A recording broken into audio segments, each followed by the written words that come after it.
भाई teaching exam की तैयारी करते हो मगर क्वालिफाई नहीं कर पाते। कोई सीटेट क्वालिफाई नहीं कर पा रहा, कोई एस्टेट क्वालिफाई नहीं कर पा रहा, कोई DSSS भी KVS इनको क्वालिफाई नहीं कर पा रहा। तो आप ये देखो कमी कहाँ रह जाती है। आप कोलबर्ग को रट लेते हो, ठीक है, उनकी थ्योरियों को रट लेते हो, पियाजे को रट लिया आपने, मनोविज्ञान पूरा पढ़ लिया, साइकोलॉजी के जो भी फैक्ट है वे सारे पढ़ लिया आपने, फिर भी आप रह जाते हो। तो आप ये देखो कि आप क्यों जाते हो भाई, रह क्यों जाते हो। तो भाई आजकल जो एग्जामिनर की डिमांड है वो क्या है कि आप सिचुएशन को कैसे हैंडल करते हैं, और बच्चे इन्हीं चीजों में सबसे ज्यादा कंफ्यूज हो जाते हैं। जब एग्जामिनर सिचुएशन बेस्ड क्वेश्चन डालता है तो बच्चे वहीं पे कंफ्यूज हो जाते हैं, क्योंकि अगर वो 4 ऑप्शन पढ़ेगा ना बच्चा तो उसको चारों ठीक लगेंगे। तो उनमें से चारों में से कौन सा सबसे सटीक आंसर होगा हमारा, आज हम वही डिस्कस करेंगे। जो एग्जामिनर बार बार पूछ रहा है, हर टीचिंग एग्जाम में पूछ रहा है, चाहे आप चंडीगढ़ टीचर का देके आ रहे हो, PRT, TCT और PCT, मतलब किसी भी लेवल का आप एग्जाम देके आ रहे हो, हर एग्जाम में एग्जामिनर क्वेश्चन बेस्ड क्वेश्चन पूछ रहा है आजकल, ठीक है। तो हम उन्हीं के बारे में डिस्कस करेंगे। यहाँ से ये लगा लो आज की वीडियो से आपके 10-15 नंबर इजीली निकल के आ जाएंगे, और अगर आप इन चीजों को समझ जाते हो तो इससे ज्यादा भी पॉइंट आप अचीव कर लोगे, ठीक है। तो भाई सिचुएशन बेस्ड क्वेश्चन कैसे होते हैं, एग्जामिनर आपके सामने सिचुएशन दे देगा कि आपके सामने ये सिचुएशन है, भाई क्लास में बच्चे बहुत ज्यादा शोर कर रहे हैं तो आप क्या करोगे। जैसे 4 ऑप्शन दे दिए तो उनमें से जो आपको टिक करना है कि आप क्या करोगे, ठीक है। आपको चारों ऑप्शन ठीक लगेंगे पर उनकी परसेंटेज होती है, भाई पहले पे लगाया 20% गया, दूसरे पे लगाया 30% गया, तीसरा ठीक है उसका 100% से लगाया, चौथे के 40% हो गए, मतलब परसेंट वाइज वो ठीक होते हैं, ठीक है। तो आज हम वही चीज देखेंगे कि हमें किस पे टिक करना है, ठीक है। 2 चीजों पे हम फोकस करेंगे, एक तो है छात्र व्यवहार नियंत्रण के सुझाव, ठीक है। एग्जामिनर ज्यादातर क्या पूछता है कि हम जो छात्र है उनके व्यवहार को नियंत्रित कैसे करें। कोई ज्यादा उद्दंड बच्चा है, क्लास को परेशान कर रहा है, ठीक है, तो आज मैं बताऊंगी कि भाई किस टाइप से एग्जामिनर क्वेश्चन पूछेगा, किस टाइप से आपको आंसर देगा और आपको क्या टिक करना है, ठीक है। हम फर्स्ट वाला देखो भाई, शिक्षक को ध्यान रखना चाहिए कि छात्र भावनात्मक या शारीरिक रूप से चोटिल ना हो, ठीक है। अब मान लो कोई बच्चा बहुत ज्यादा शरारत कर रहा है, क्वेश्चन आ गया कि कोई बच्चा आपकी क्लास में शरारत कर रहा है और आप उसे दंड दोगे, तो आप मतलब क्या माइंड में रख के दंड दोगे।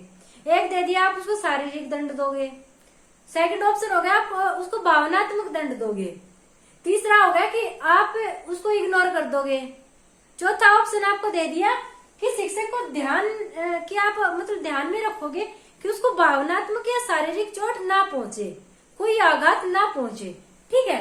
तो भाई अगर आप उसको इग्नोर करोगे तो वो दोबारा गलतियां करेगा, ये ऑप्शन गलत हो गया।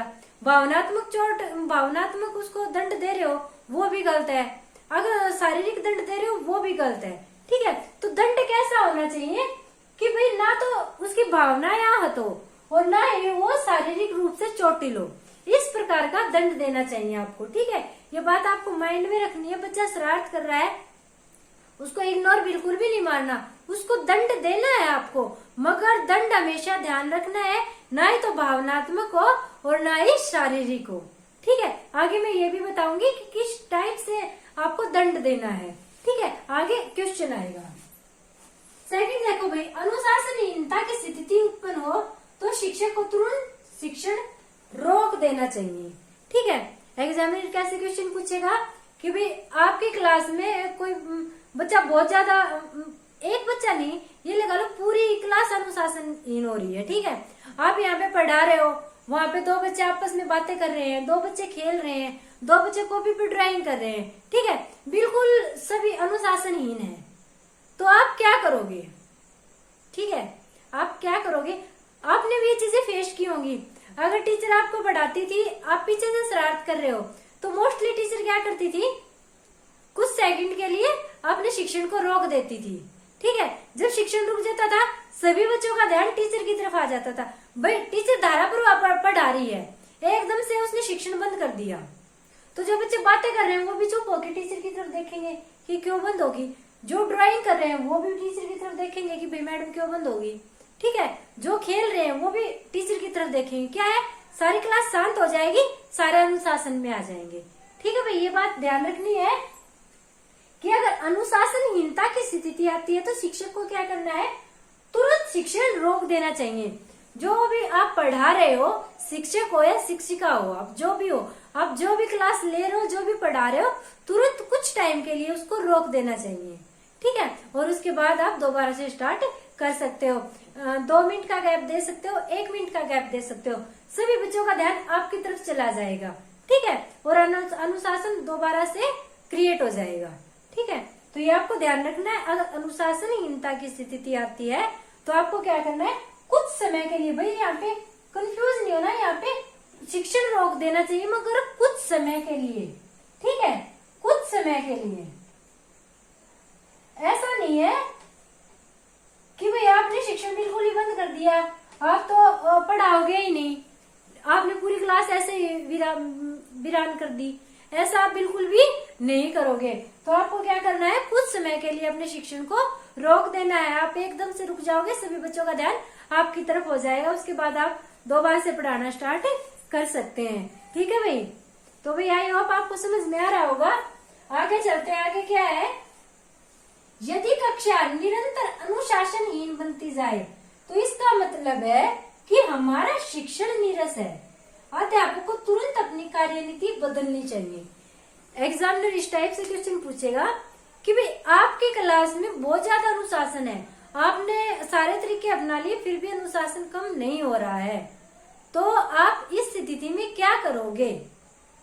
इस स्थिति में आप क्या करोगे, ऑप्शन दे देगा कि आपको कुछ नहीं करना है, आपको अपना शिक्षण जारी रखना है। ठीक है, आपको अपना शिक्षण कुछ समय के लिए रोक देना है, आपको बच्चों को अनुशासन में रहने के लिए कहना है। पर ये सारी चीजें आप पहले कर चुके हो, क्योंकि एग्जामिनर ने बोल दिया है कि आपकी लाख कोशिशों के बाद भी क्लास में अनुशासनहीनता बनी हुई है, तो आप क्या करोगे। तो भाई आपको क्या करना है, अगर ऐसी स्थिति आ जाती है तो आपको समझ जाना है कि हाँ भाई मेरे पढ़ाने का तरीका नीरस है, मैं पढ़ा रही हूँ और बच्चे बोर हो रहे हैं। ठीक है, सीधी सी बात है, मैं पढ़ा रही हूँ, बच्चे बोर हो रहे हैं, तो मुझे क्या करना है, अपनी कार्यनीति चेंज करनी है, अपने पढ़ाने का तरीका चेंज करना है। चाहे फिर मैं डांस करके पढ़ाऊं या मैं गा के पढ़ाऊं, फिर मैं कैसे भी पढ़ाऊं, मगर मुझे मेरा जो तरीका है वो चेंज करना है। ठीक है, बच्चों का बेचारों का कोई कसूर नहीं है, वो अनुशासनहीनता दिखा रहे हैं। आपको ये बात बस माइंड में सेट कर लेनी है, कुछ भी हो जाए बच्चों का कोई कसूर नहीं होता। ठीक है, बच्चों का कोई कसूर नहीं होता। कसूर किसका है, सारा शिक्षक का, शिक्षिका का। ठीक है, तो अगर क्लास में निरंतर अनुशासनहीनता बनी हुई है तो आपको भाई फिर क्या करना है, समझ जाना है कि आप बोरिंग तरीके से पढ़ा रहे हो, और फिर आपको अपनी जो पढ़ाने का तरीका है उसको चेंज कर लेना है। ठीक है भाई, आगे देखो, विशेष छात्र अनुशासनहीन हो तो शिक्षक उसे कक्षा के बाहर भी परामर्श दे सकता है और उसके माता पिता से भी बात कर सकता है। ठीक है, अब ये लगा लो, एग्जामिनर इस टाइप से पूछ ले कि क्लास में कोई एक बच्चा है, वो बहुत ज्यादा क्लास को परेशान कर रहा है, ना खुद पढ़ रहा है ना दूसरों को पढ़ने दे रहा है, तो आप क्या करोगे। भाई अगर सारी क्लास अनुशासनहीन है तो इसका मतलब आप बोरिंग पढ़ा रहे हो, मगर एक बच्चा उद्दंड है, अगर एक बच्चा उद्दंड है, वो ना खुद पढ़ रहा है ना क्लास को पढ़ने दे रहा है, तब आप क्या करोगे, तब आप क्या करोगे भी, उसको क्लास के बाहर समझाओगे, उसको प्यार से समझाओगे कि बेटा ऐसा नहीं करते हैं, आपके कारण दूसरी क्लास, जो क्लास के और बच्चे हैं, दूसरे बच्चे हैं, वो भी प्रभावित हो रहे हैं, वो भी नहीं पढ़ पा रहे हैं, उसको उसको सिखाओगे, उसको समझाओगे। अगर बच्चा फिर भी नहीं मान रहा है तो उसके पेरेंट्स से बात करोगे कि भाई घर में तो कोई प्रॉब्लम नहीं है जिसके कारण बच्चा इतना उद्दंड बना हुआ है। घर में मान लो माता पिता के ज्यादा झगड़े हो रहे हैं, आपको पता है बच्चे के विकास पे वातावरण का प्रभाव पड़ता है। ठीक है भाई, घर में माता पिता के ज्यादा झगड़े हो रहे हैं, इस वजह से बच्चा ज्यादा उद्दंड बना हुआ है, तो क्या करेंगे आप उसके मम्मी पापा से बात करेंगे। ठीक है भाई, तो हमें क्या करना है, अगर कोई विशेष बच्चा अनुशासनहीन है तो हमें फिर क्या करना है, हमें फिर उसके पेरेंट्स से बात करनी है, उसको अकेले में समझाना है, उसको प्यार से समझाना, क्लास के बाहर समझाना है। ठीक है, उसको स्पेशल टाइम देके समझाना है। आया भी समझ में। बच्चे के व्यवहार को नियंत्रण करने की ये बातें आपको समझ में आई? भाई शिक्षक को एक ध्यान रखना चाहिए कि छात्र भावनात्मक या शारीरिक रूप से चोटिल ना हो। दंड ऐसा होना चाहिए कि भाई बच्चे का ना भावनात्मक रूप से वो चोटिल हो ना शारीरिक रूप से चोटिल हो। दूसरा कि भाई अगर अनुशासनहीन क्लास हो रही है तो एकदम से शिक्षण को रोक दो। आप पढ़ाते पढ़ाते रोक दोगे तो सारी क्लास का ध्यान आपकी तरफ हो जाएगा। अगर फिर भी अनुशासनहीनता बनी हुई है, निरंतर बनी हुई है, इसका मतलब आप पढ़ा बोरिंग रहे हो। ठीक है, इसका मतलब क्या है? आप पढ़ा बोरिंग रहे हो, आप अपनी विधियों को चेंज करो। और अगर एक बच्चा क्लास में उद्दंड है तो इसका मतलब क्या? पढ़ा तो भाई बहुत अच्छा रहे हो, बच्चे में ही कमी है, फिर तो उसको ही समझाना पड़ेगा। ठीक है, तो फिर उसको समझाओ। उसके बाद आता है भाई प्रश्न पूछने की प्रवृत्ति को बढ़ावा देना। ठीक है, एग्जामिनर यहाँ से कई बार क्वेश्चन पूछता है कि अगर बच्चा आपसे क्वेश्चन पूछ रहा है, बच्चा आपसे बार बार क्वेश्चन पूछ रहा है तो आप क्या करोगे? देखो भाई, जैसे पूछे गए प्रश्नों के लिए प्रतिपुष्टि दें। एग्जामिनर किस टाइप से देगा? ऑप्शन किस टाइप से मिलेंगे आपको कि आपको भाई प्रतिपुष्टि देनी है, आपको बच्चे को इग्नोर कर देना है। ठीक है, आपको भाई और सवाल पूछने के लिए उसको प्रोत्साहित करना है, या फिर उसको डांट देना है कि भाई बार बार क्यों पूछ रहा है। इस टाइप से एग्जामिनर आपके सामने ऑप्शन देगा। तो भाई जहाँ पे डांट देना हो, दंड देना हो, वो सारे हमारे नेगेटिव फॉर्म में से ले जाएंगे, उनपे तो टिक करना ही नहीं है। तो अगर बच्चा प्रश्न पूछ रहा है तो सबसे पहले तो क्या है भाई, उसको प्रतिपुष्टि दो। प्रतिपुष्टि का मतलब क्या होता है कि किसी बच्चे ने आपसे क्वेश्चन किया तो आप उसको क्या बोलोगे? अरे बेटा वाह, तू तो बहुत होशियार है भाई, देखो ये कितना इंटेलिजेंट है, इसने क्वेश्चन किया है, इसने कितना दिमाग लगाया है, शाबाश भाई शाबाश। ऐसे आप भी पढ़ते होंगे तब आपके टीचर आपको बोलते होंगे भाई आपने कोई क्वेश्चन पुटअप किया है तो टीचर ने पक्का शाबाशी दी होगी। शाबाशी देने से क्या होता है? बच्चे का मन खुश हो जाता है, वो दोबारा से क्वेश्चन पूछने के लिए तैयार होता है कि भाई टीचर मेरी फिर से तारीफ करेगी। ठीक है, तो सबसे पहला क्या है कि अगर बच्चा प्रश्न पूछ रहा है तो हमें उसकी प्रतिपुष्टि देनी है। आगे आता है, यदि छात्र उत्तर नहीं दे पा रहा है तो पूर्व ज्ञान के आधार पर उसकी मदद करनी चाहिए। अब आता है कि अगर छात्र भी, मान लो छात्र है, वो क्वेश्चन का उत्तर नहीं दे पा रहा, आपने कोई क्वेश्चन पुटअप कर दिया और वो उत्तर नहीं दे पा रहा, तो आप क्या करोगे? ऑप्शन इस टाइप से दे देगा, आप उसको चाटा लगाओगे, आप उसको डांटोगे, आप उसको बोलोगे कि अच्छे से याद क्यों नहीं करके लाया। और फिर चौथा ऑप्शन क्या होगा कि भाई आप उसके पूर्व ज्ञान के आधार पे उसको मतलब कि हिंट दोगे, और हिंट के आधार पे क्या है कि आप उसको प्रश्न पूछने के लिए, उत्तर देने के लिए प्रोत्साहित करोगे। जैसे भी क्लास में आपने प्रश्न किया कि भारत की राजधानी क्या है। ठीक है, बच्चे को याद नहीं आया कि भारत की राजधानी क्या है।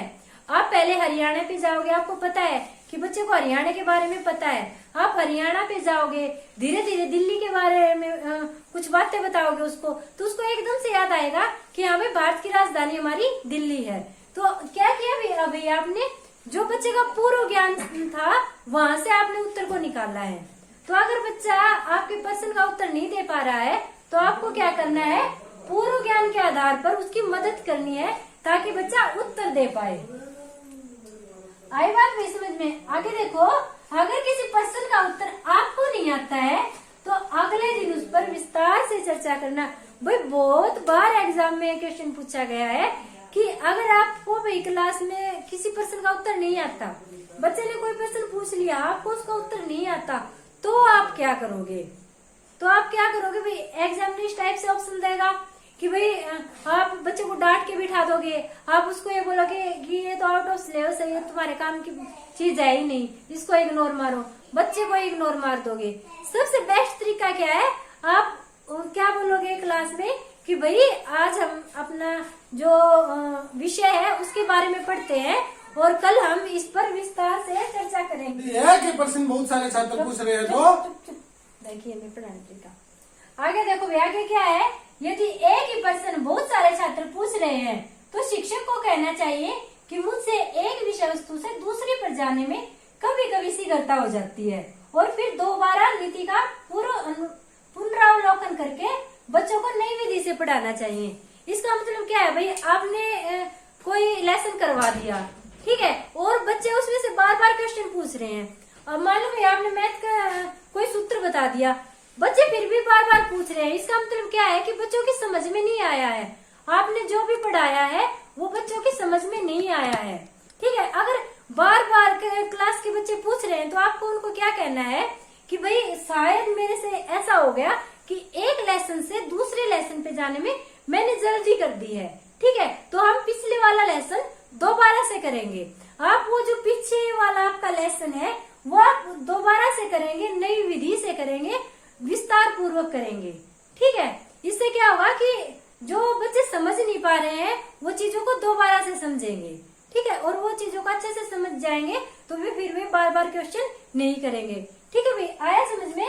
अगर इस टाइप का क्वेश्चन आता है कि अगर क्लास में छात्र बार बार प्रश्न पूछ रहे हैं तो आपको क्या करना है, तो भाई सीधी सी ठीक है भाई।